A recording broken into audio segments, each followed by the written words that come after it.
Morning. Doing a heck of a lot better. Good morning. We're live. Executive committee meeting, Tuesday, April 26th. I'd like to call to order. If we can get a roll call, please. Mr. Lear? Present. Mr. Hess? Present. Ms. Polk? Present. Ms. Weber? Mr. Payton? Present. Ms. Parker? Mr. Fairfield? Present. Mr. Carrico? Present. Mr. Featherling? Present. Mr. Miller? Present. Mr. Long? Present. Mr. Hunter? Present. Mr. Wheeler? Present. Mr. Searoy? Present. We have a quorum. First item, public comment. Is there any public comment today? Moving on, approval of the minutes, March 22nd, 2022. Is there a motion on that? The minutes, Mr. Featherling, Ms. Polk with a second. All those in favor say aye. Aye. Aye. Those opposed, same sign. Motion carries. Under legislative, I had a nice bill summary that I put in the packet. We're not going to go through that line by line. That was for your own information. Read through it. If you got questions, we can get answers for you.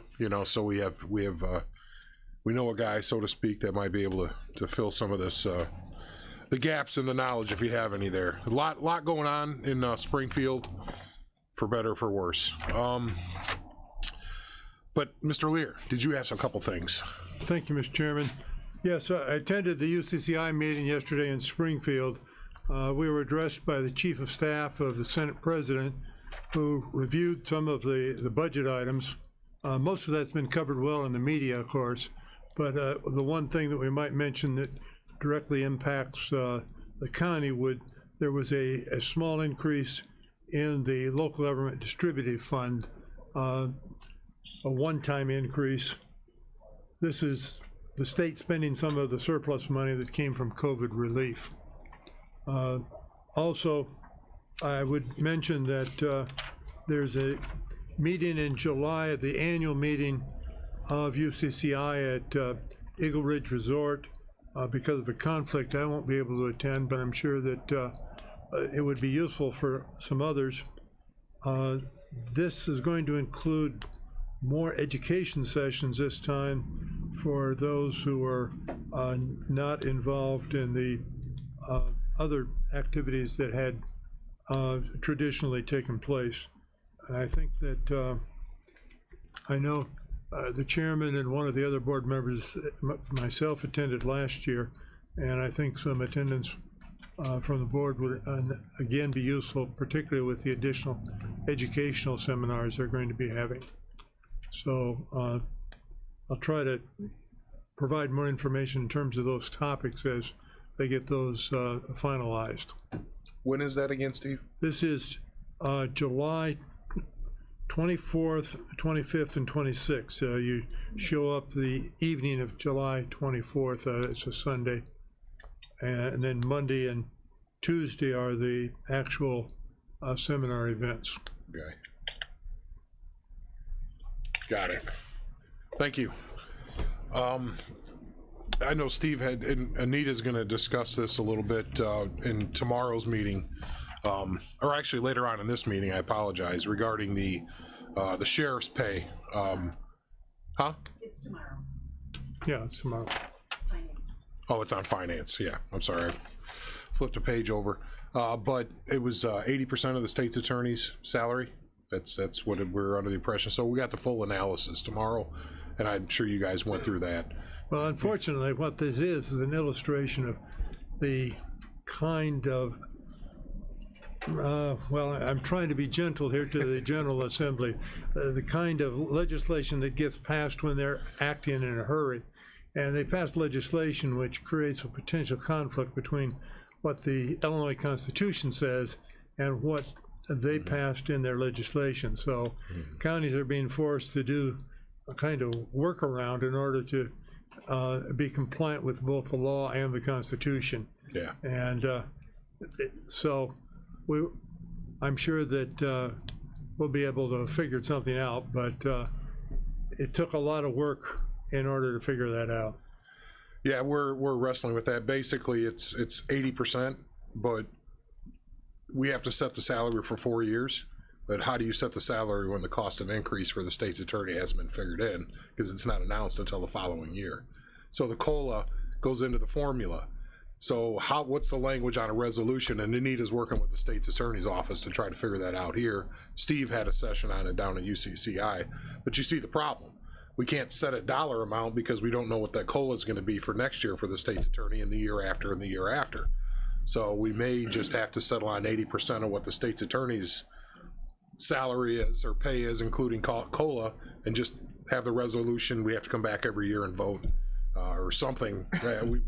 We still don't know, but we have to do it tomorrow because of the state law says you have to be set by June, and our next full board meeting will be our last opportunity to do so before June.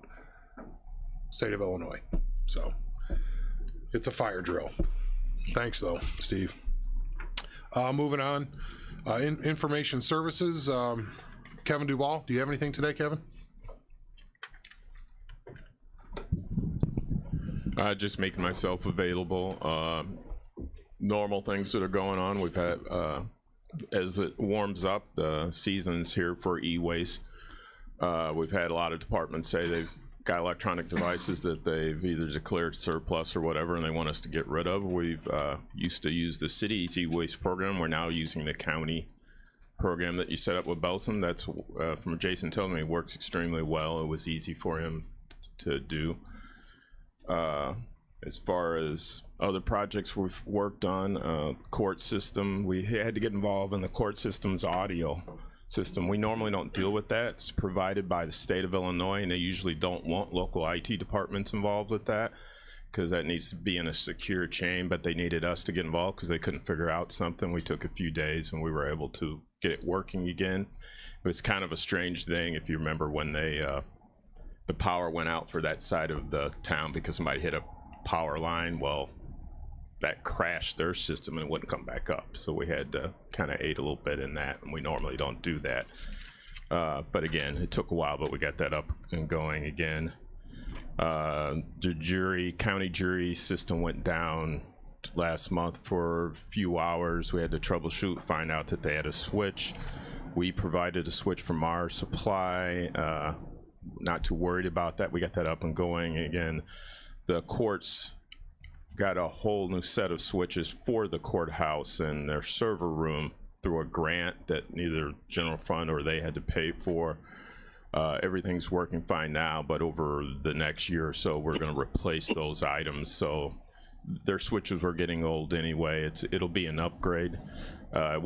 It won't affect their performance, but we like to have newer things so these things don't just drop out in the middle of you.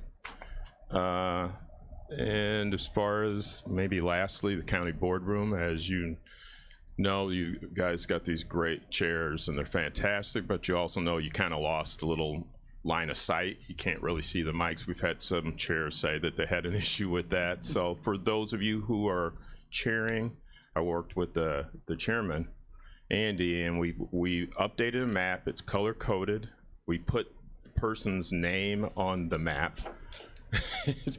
We gave it to Kelly too. So if Kelly asks you or is telling you about Mike, we've asked her to help you. She's not just jumping in it. That's on us that we've asked that because we know you can't see exactly what you used to be able to do.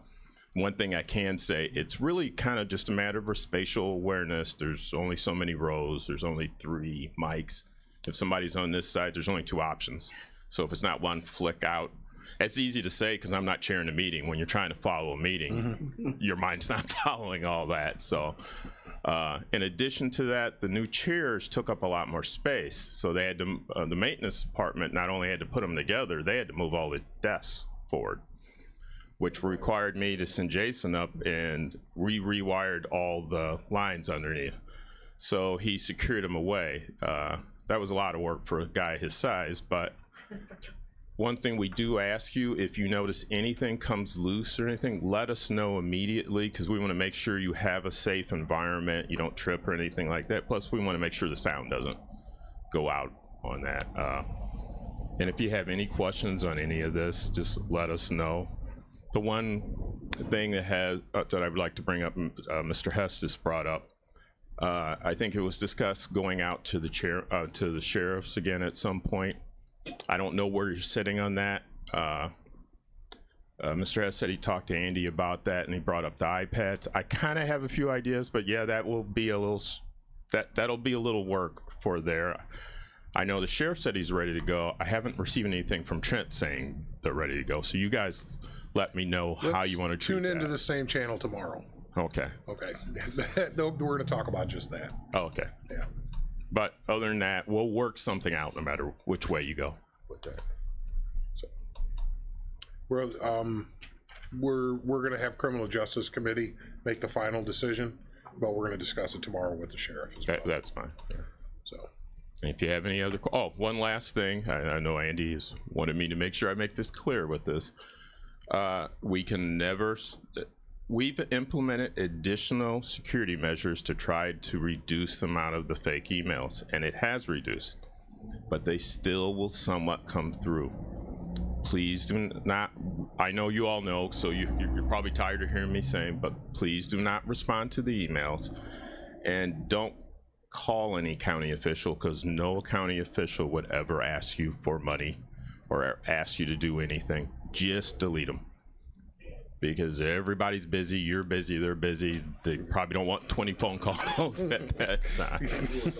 So yeah, we can reduce it. We've dramatically reduced it, but they're still going to come through to a certain extent. You guys seen it before. It's less you guys are not doing it as much, but I think you wanted me to just let everybody know. Yeah, we pretty much get the drill. The spoofers have moved out from just county board members, and now we're targeting other departments, courts, Right. Everything. And we have everything that stops the email from coming in, but again, it's the display name. So that's something that the software vendor would have to stop doing, and they've told the public they're not going to. They think that helps more people than it helps. Right. We may disagree with that, but what are you going to do? Yeah. Thanks. Any questions for Kevin? All right. Moving on. Health Department, Mr. Beavis.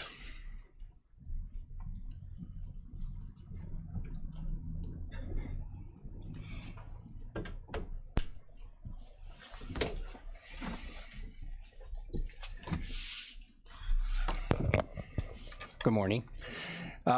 I would just like to report, this is the, I have some updated numbers from what you were given yesterday in regards to, this was a report that I gave to the Board of Health meeting a little over a week ago. So the number that's on here that you see is going to be a little bit different than I read, but the rest of the information is still the same.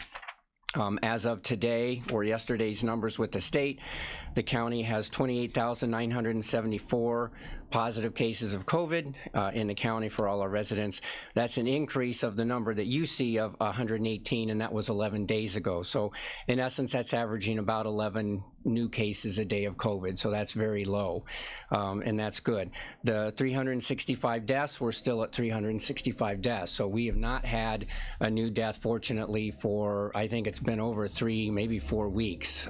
So that's a positive sign that we've definitely decreased a lot of the serious illnesses and those who were dying. There have been over 137,373 total vaccinations that have been given since the beginning when the vaccines rolled out. That's very impressive for this county, this community, and all those that were involved in doing those vaccinations.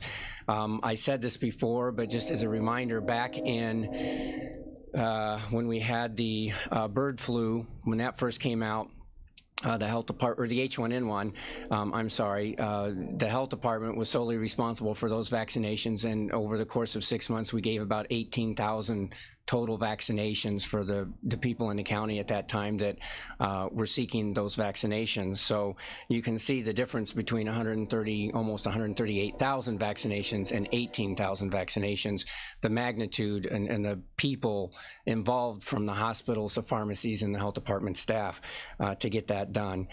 We've had over 26,000, almost 27,000 booster shots given so far.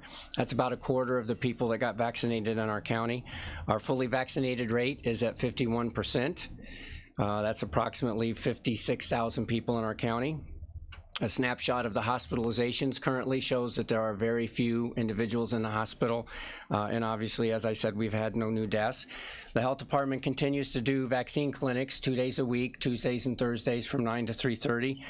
Those have been well received, and we've been having a number of new people coming in for the booster shots. If you don't recall, or recently, a couple of weeks ago, IDPH adopted a new guideline based on CDC's recommendation. We no longer do the positivity rate. So there's no more, if you've not gone on the state's website and looked, but that map where it used to be Kankakee County and Will County, and this is a positivity rate, and they were driving the bus because there's 6 Will Countyans to every 1 Kankakeean.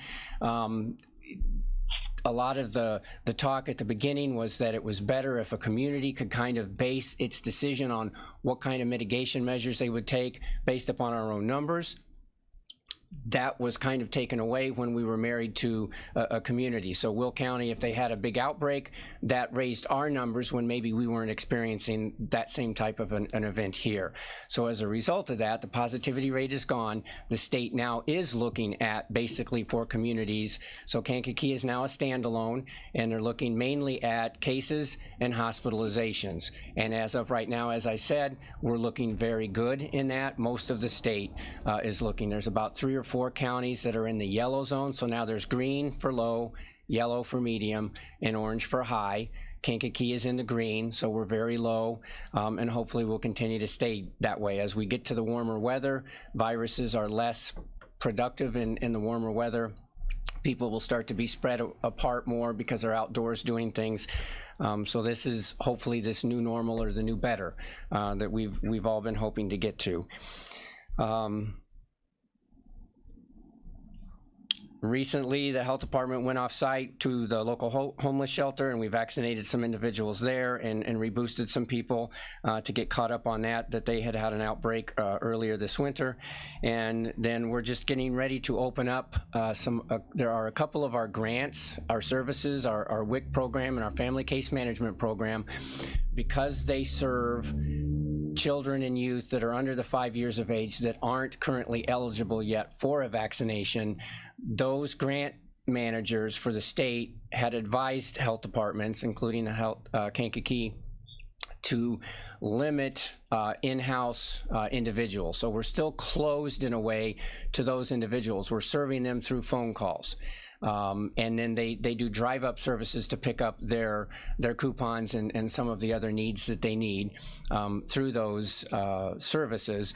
But the state is getting ready to open that up here probably this summer. We're looking at some dates, so we're making some adjustments and getting ready to make sure that all the safety measures that have been in place for us, for all places, are still in place or will be in place to protect not only our staff, but to protect the clients as they come in, and then these individuals, the younger ones especially, who aren't vaccinated, so they're not put at any greater of a risk.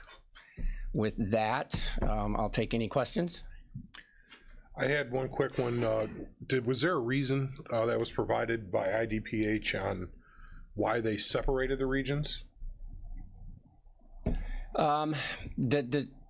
Yeah, I think so. I think that with all these new test kits that are being sent out to the health departments, to homeowners, we're losing the ability to keep track of that. So if all of you receive test kits, for example, and you take those at home, and whether they're positive or not, you're not necessarily going to report those to anybody. So the number that we're seeing, this positivity rate that the state is getting, they're only getting those from official laboratories that are submitting that to them. All of the other hundreds of thousands potentially that are being done by homeowners says, oh, I don't feel good, should I go into work or not? They're not calling the health department to say, hey, I'm positive, I need to be contact traced. So those numbers were being lost. And as a result of that, they felt that the cases and the hospitalizations per regions would be, which is what we even said way back from the beginning, that would be the better route to go. That's kind of the backwards way of asking that question. Okay. It's like there was still not sufficient reason in my mind for putting the regions together the way that they did, just to like breaking them apart.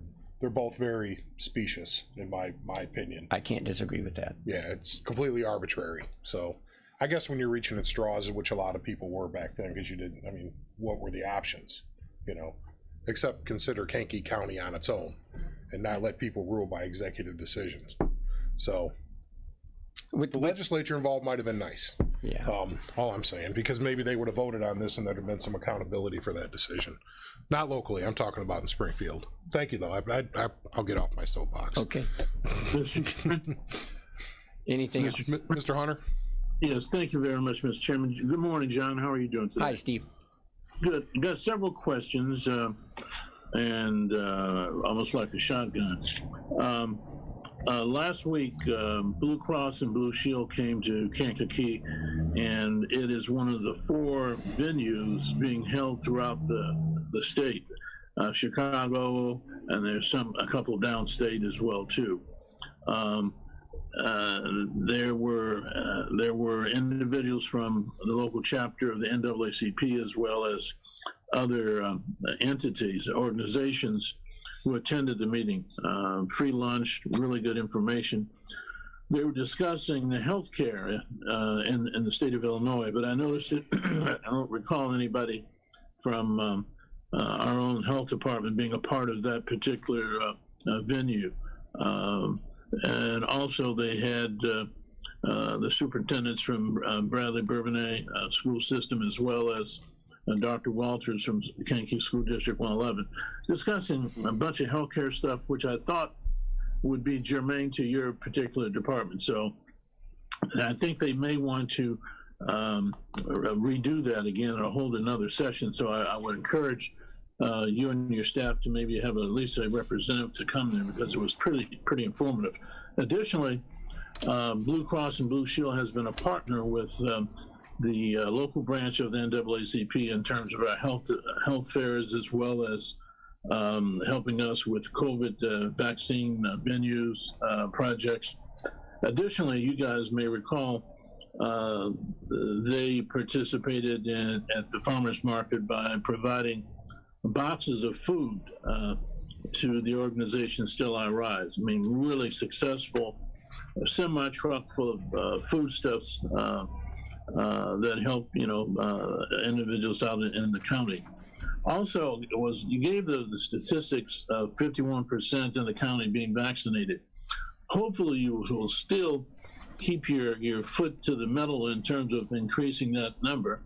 I realized during the summer period of time that people are out and about and the temperatures are rising and so forth, and we're not claustrophobic in terms of being enclosed in locales. I'm just wondering what your plan is. And my final question, any new word on the new strain that's plaguing Asia? In regard to that last question, Mr. Hunter, are you referring to what they're calling the BA2? Yeah, whatever that was. I was looking on I don't know, CNN and some places over in China. I mean, they're actually setting up fences, not preventing people from leaving their domiciles. And I assume that was that strain that you just mentioned. Well, I know the current one of interest is the BA2, which is another variant of the Omicron, I believe, and we follow closely what the state is monitoring and lets us know. So at this point, sort of like the other variants, this one appears to be more transmissible, but less serious illnesses and apparently less deaths to date. Obviously, it's being closely monitored by the scientists and top public health officials in the country, and then that information gets shared down ultimately to the local level, such as the health department, as to what type of education we need to get out there. So that's No where red we're. flag. Go ahead. So no red flag at this point? No, it's a variant of interest. I don't know that it's been listed as a variant of concern. If it is a variant of concern, then it's obviously being monitored, but we won't know until the state tells us or directs us to do something different than what we're currently doing. So obviously we will be keeping a watch on that. and or any new ones that would potentially come down the road, so that we are aware of what kind of information needs to be shared out. And obviously, if that would cause us to need to ramp up supplies or vaccination events, and then obviously it will depend on the interest of the public at that point, if they're still interested in getting those shots, because we provide the shots, but I can't make you get it. So I can't make people line up to get it if they don't want to. But if they come to our facility, or if they're going to the pharmacies or wherever their doctor's offices are providing the shots, then they are able to get those shots. Yeah, I'm speaking in terms of farmers market and different, the county fair and stuff like that. I mean, will you man those locations for shots? That is something that we can consider doing, yes, but we're also looking at the number of individuals that were coming out at the most recent ones compared to what they were doing months ago or last year, in relation to whether if it's economically feasible to be pulling those off. We are required through a couple of the grants to go off-site and continue to do some vaccines events, especially in economically depressed areas, low-income areas, areas where there's individuals that would be more susceptible to it. So we are looking at those and continuing to plan. And as I said earlier, when we went off-site to the homeless shelter, that was one of those events, going to an area where those individuals might be less likely to just come to the health department to get a vaccine, so we needed to go to where they were at. So we are looking at continuing to do those types of things. Good. My final comments, Pembroke Rodeo, Pembroke Days, Bourbonnais Friendship Festival, other venues that might help as well too. Okay, and some of those we had looked at previously, and we can consider those in the future, Mr. Hunter. We will continue to attempt to raise the vaccine rate as best we can. We aren't stopping where we are today, obviously. We're going to continue to vaccinate individuals until there's nobody left to vaccinate at that point. In regards to your first comment, all I'm going to say is I was unaware, and nobody had reached out to me from Blue Cross Blue Shield in regards to that event. If you have a contact that you could give me as to who sponsored that and where it's at, we'd be more than happy to attend. But we weren't reached out to, is all I can say about that. We'll make sure that you're contacted next time. And thank you for your responses. I appreciate it. Sure, you're welcome. Mr. Carrico? Thanks, Mr. Chairman. Mr. Vivas, could you explain to this committee and also to any individual watching, what is the difference between the terms currently being used, such as up-to-date and fully vaccinated? Fully vaccinated originally was the 2 shots. And then when the first boosters came out, maybe a fully vaccinated for some individuals or some agencies was if it was the Moderna or the Pfizer, it's 2 shots that were required. If it was the Johnson & Johnson, it's 1 shot that's required. So that would be fully vaccinated. When the boosters became available, many defined that now as having the first set of shots and then the booster. So up to date now refers to somebody who's had all of the required boosters, including the original set of shots. Okay, thank you. Anyone else? Mr. Payton? The 2 shots for the Johnson & Johnson, that's it, isn't it? They don't need a booster after that. It's recommended that after the first Johnson & Johnson, which is considered the first and only shot that you need, then 1 booster. Right. If it's been more than 5 months, with this last booster recommendation, so the 4th booster for everyone else, but the 3rd booster potentially for the J&J then, if that's not too confusing, I apologize. But that's recommended. It's not a requirement, and basically it's anyone over 50 or those who are more immunocompromised or have many underlying medical conditions, then they can or do qualify to get that 4th booster or 3rd booster for the J&J, and they could come in, and as long as the date differences from their last shot we're able to verify, then they're eligible to get that shot. But at this point, I don't believe it's being required that people have to get that 4th new shot. It's just recommended. Okay. Thank you. Anyone else? Thanks, John. All right, thank you.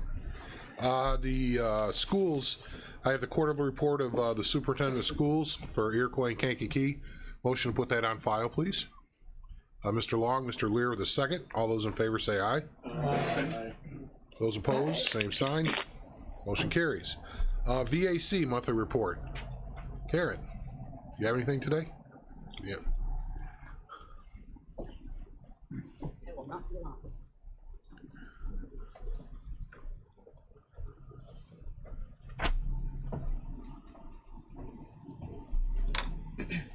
Good morning. Morning.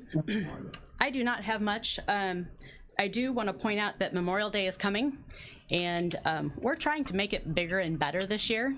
So if you have your day off and you want to come see us at Memorial Day, the JROTC of Kankakee School District is joining us. They actually wanted to have a parade, but I didn't think we could pull off a parade, so we're working on getting a food truck frenzy going. I'm not sure we're going to pull off that yet, but we're going to work on that. But we are trying to get more people involved, so please come join us. I am working, Mr. Carrico is providing massages in our office for veterans on May 11th. So if you know veterans and would like to get them some massages, please send them our way. We do have flyers out and around. It's 10:30 to noon on May 11th.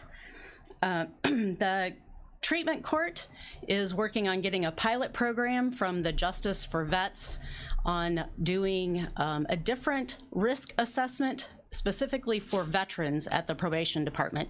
Right now we do what's called an adult risk assessment that is used pretty much nationwide, and it does not take into consideration what military veterans do differently from other people that, like drug court uses an adult risk assessment. And a lot of times veterans then come in at low risk, low need, and veterans really are mostly high risk, high need. So the Justice for Vets is working with a college, I think it's Southern Columbia College, and they have put together what's called a veterans risk assessment, and we're working on being one of the pilot study programs. The other thing, you mentioned some legislative things earlier, and I don't know that it's on your radar, but there are two bills that directly relate to military, the Military Veterans Assistance Act and the real estate assessments that are done for the state of Illinois. Both have been signed by the House and the Senate and the state, and we're hoping that Governor Pritzker will come to the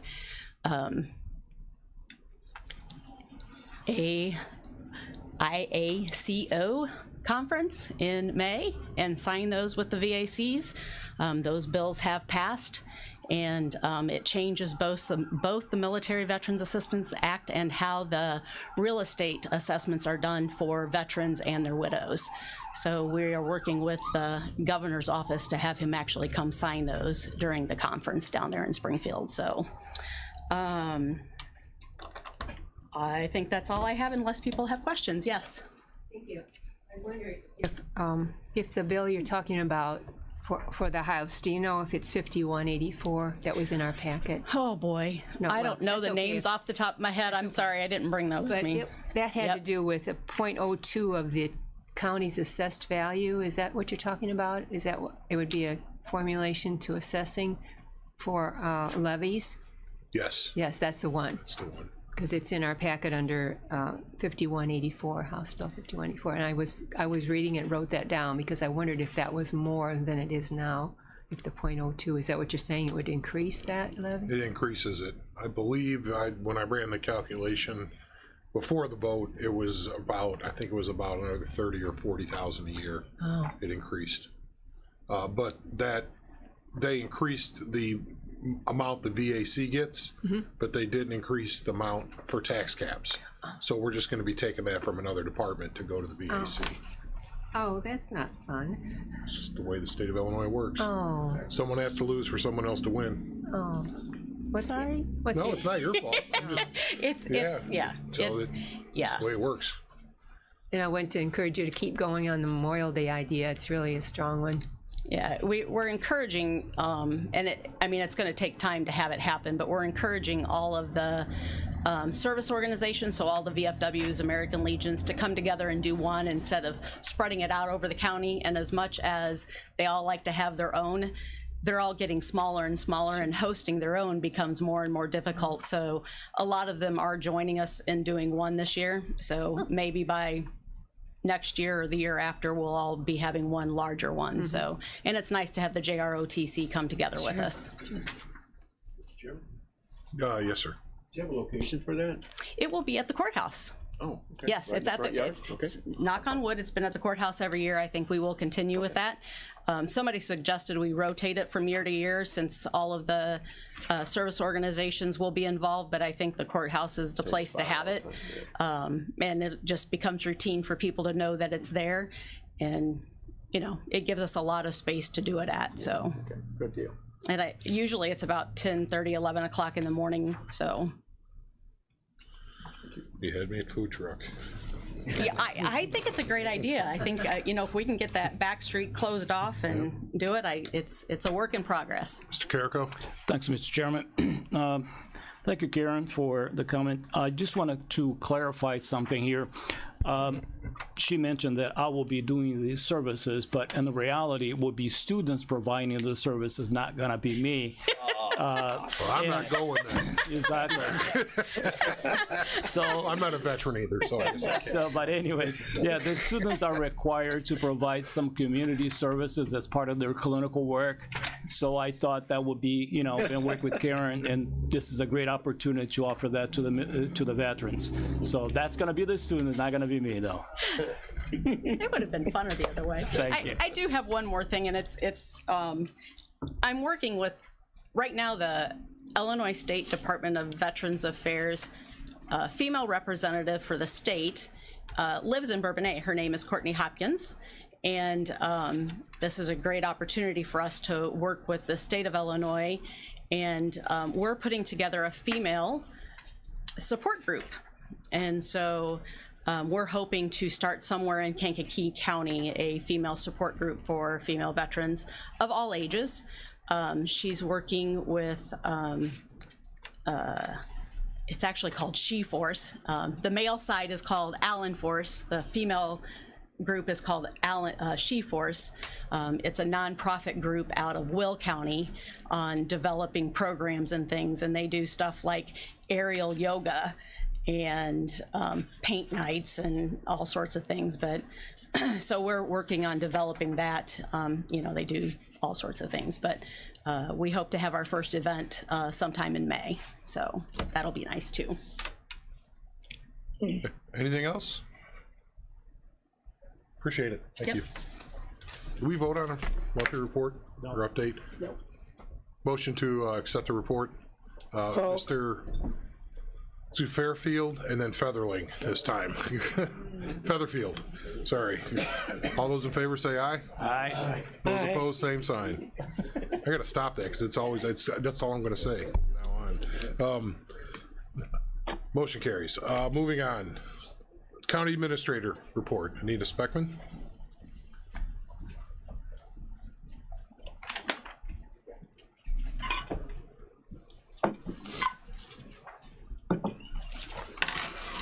Good morning.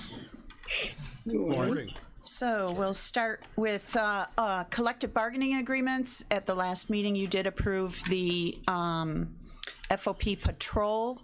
So right now, just working on, yesterday we got the actual final contract back. So I'll be going through that to make sure it's everything that we agreed to and shore that up for the chairman's signature.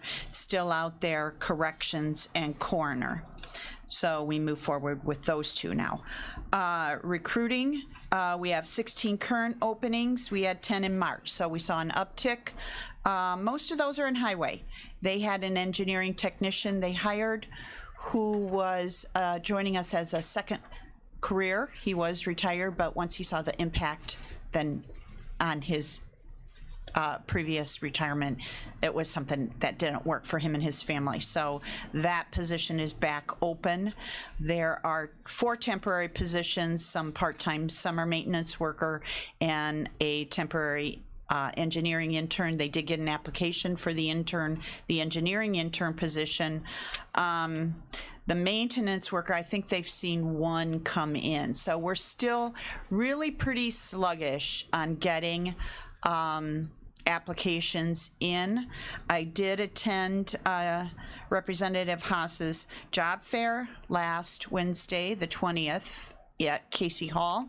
We had about 30 people stop by and discuss positions and take job postings. We have all our job postings there. And I did have a representative from the corrections department and one from probation at our booth. Probation has 3 current openings and they have a retirement coming up the 1st of June, so they'll have 4. So we thought maybe having a probation officer there to help discuss would help drive some interest.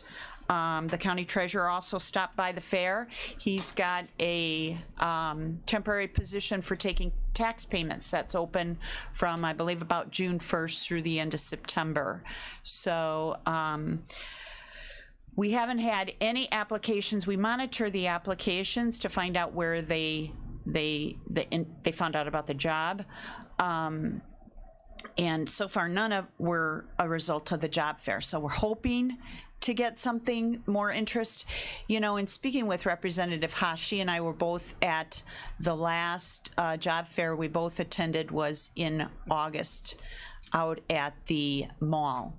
And while our numbers were about the same, it did seem that the people that we talked to were more actively looking for a job, as opposed to 6 months ago when we were trying to get people, you know, that were walking the mall to stop by and talk to us and even take the card that has a link to our job listing to give to anybody they knew. These were more active searchers, so I had more hope, and hopefully some will be coming in the next few days. But so far, not so much. We continue on our applications. We ask how they find out about our positions. Almost all of them, I would say, Kelly can confirm, say either somebody they know or Facebook continues to be our, most common reason. Actually, the assessment has a position that they had one response, one applicant to their position, and it came from the newspaper. So we continue to work at whatever we can do to try to increase those. The application, I talked to you last month about the cyber policy that we needed to fill out for our cyber coverage policy. They asked for a new application. We're in the middle of our policy year, and they asked for a second application, just I think because of the increase we're seeing in cyber issues and hacking. So if you remember last month, what I mentioned was that Kevin and I were asked to attend a webinar from a company that comes in and assesses what you're doing and determines whether or not it's sufficient or not, and then for price they'll help you fix it. They also gave us assistance in terms of filling out that application. So Kevin and I both attended the webinar and resubmitted the application last week. So we'll see what the result of that is. Hopefully, they said they would not increase our premium for this year, obviously, because we have a contract with them, but it may impact what we're doing next year. I would say overall, in talking to Kevin, I mean, we really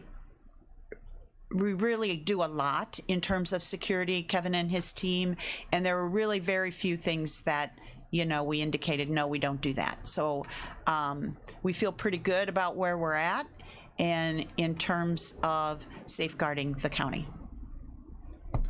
So work comp, we did receive the work comp audit. You have a copy there. Last month I did tell you that I expected to see a bit of a rebate, and we did get that. So there's a $49,150 credit You can see on page 3 the actual versus the estimated payroll, and obviously the largest variance is in law enforcement. That's specifically the corrections department. We also this month had a claims review, which happens once a year. We had that April 1st. So we go over all our outstanding claims and try and determine where we are in terms of reserves necessary for those claims.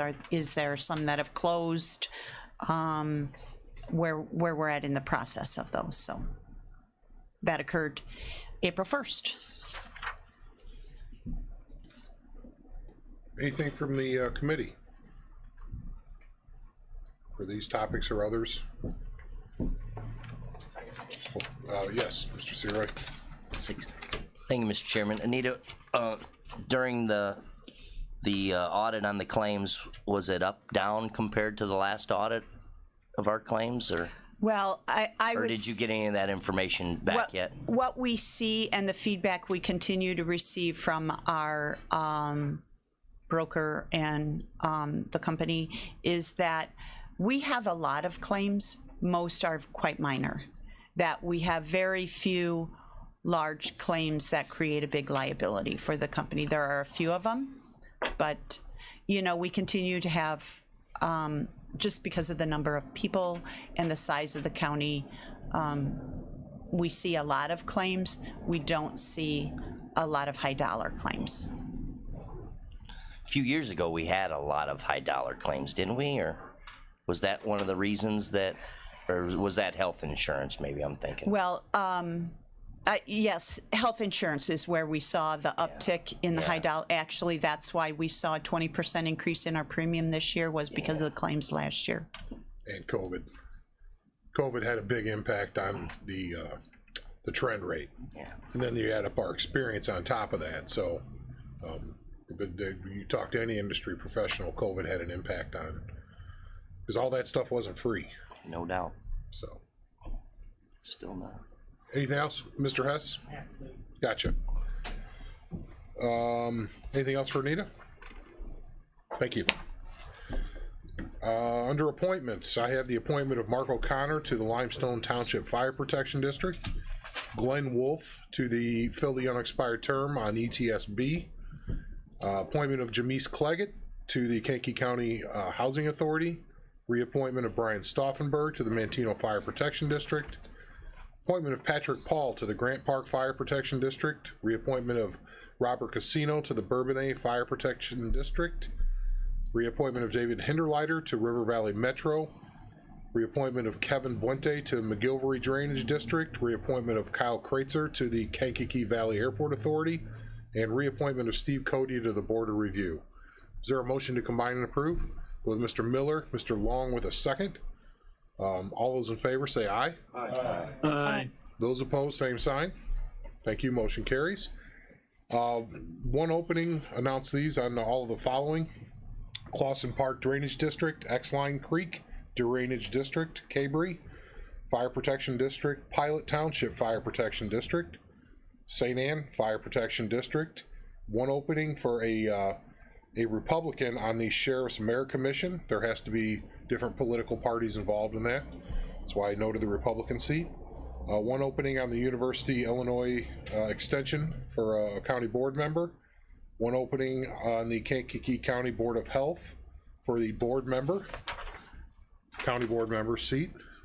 And 2 openings on the Kankakee County Board of Health for members at large.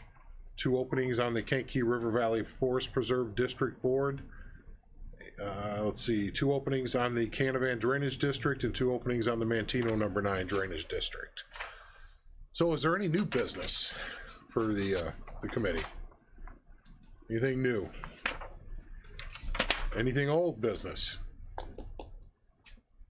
Mr. Featherling, did you have something? Motion to adjourn. Is there a second to that? Mr. Payton with the second. All those in favor, say aye. Aye. Those opposed, same sign.